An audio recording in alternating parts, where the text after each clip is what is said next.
And Odysseus, trying to comfort him, says, "Surely you're a king among the dead." And Achilles, in the most famous rejection of heroism ever written, tells him not to sweeten death. He would rather be alive as a hired hand working someone else's field for a landless man's wages than rule over all the dead. That is the Odyssey answering the Iliad. That is one poem talking to another poem across a generation and saying, "All that glory you sang about, ask him what it bought." The whole meaning of the Odyssey is in that exchange. This is not a poem about winning. It's a poem about getting home and being alive and having a wife and a son and an old dog and a bed. The small stuff. The stuff Achilles would trade the world for now. Back to the living. Circe gives him sailing directions, and they're all terrible. First the Sirens, 2 of them, in Homer, sitting in a meadow of rotting men. And here's the thing everyone gets wrong. They don't offer sex. They offer knowledge. They sing that they know everything that happened at Troy, everything that happens on Earth.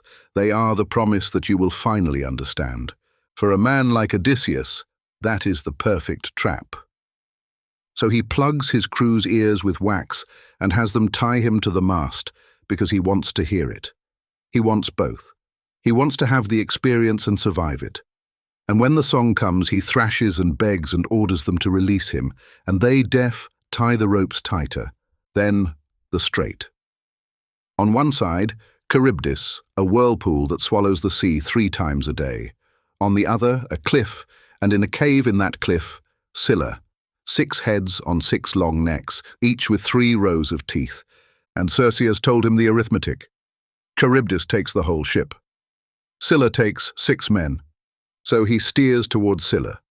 He chooses. He picks 6 of his own men to die, and doesn't tell them and doesn't tell anyone. And he says afterward that it was the most pitiful thing he ever saw. His men snatched up, calling his name as they were lifted into the rock. He never named them. In the whole poem, he never says which 6. And so to the island of Thrinacia, where the cattle of Helios graze, the one thing they were told twice by 2 separate prophets not to touch. Odysseus wants to sail straight past. The crew, exhausted, insists on landing for 1 night. Then the wind turns against them and holds for a month. Their food runs out. They're eating birds and fish and starving. And one day, Odysseus goes inland to pray and falls asleep. And his second-in-command, Eurylochus, makes a speech to the starving men that is, honestly, hard to argue with. He says, "All deaths are hateful, but starving is the worst of them. Let's take the cattle. If the gods sink us for it, fine. Better to die at sea in 1 moment than waste away here." They slaughter the cattle. And the poem tells us the hides crawled and the meat on the spits lowed like living animals, and they ate it anyway for 6 days. Then they sail, and Zeus sends a single thunderbolt that splits the ship. Everyone drowns. Everyone.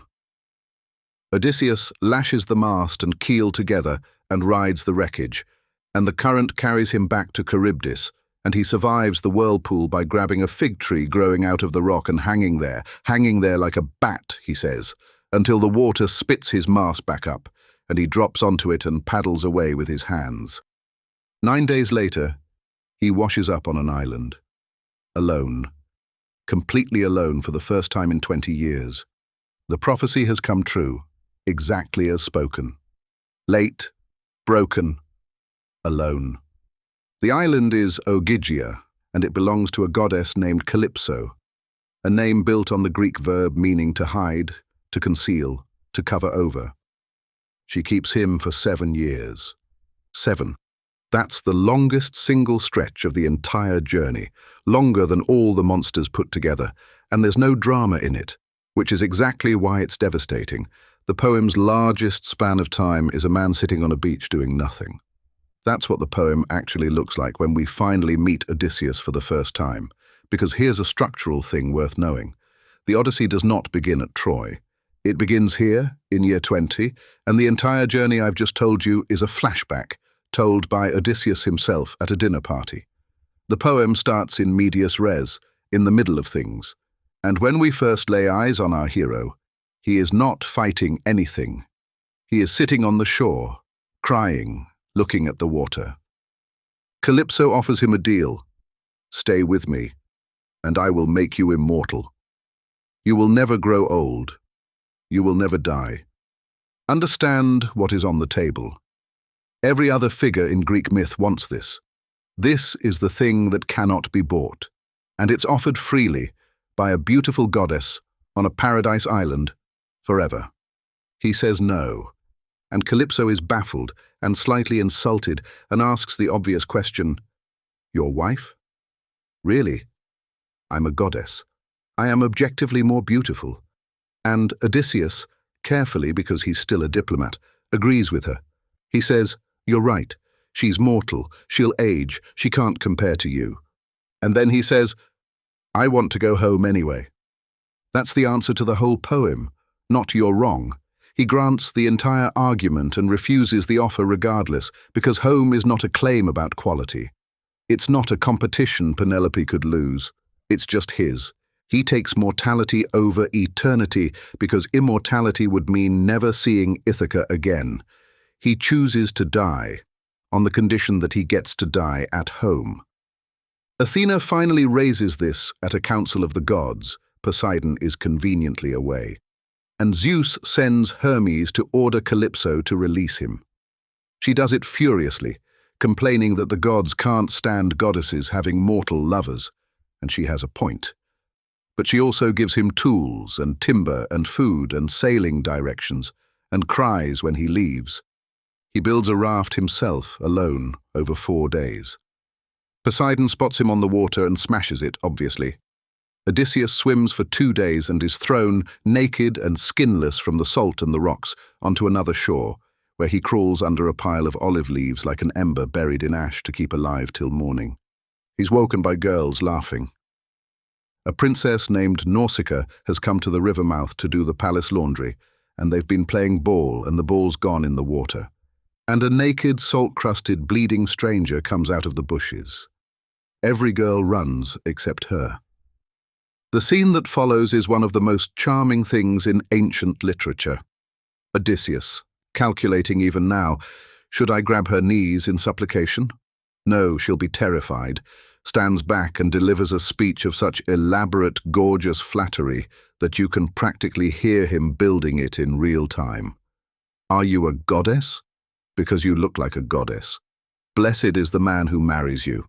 He is filthy, 60-ish, and naked, and it works completely.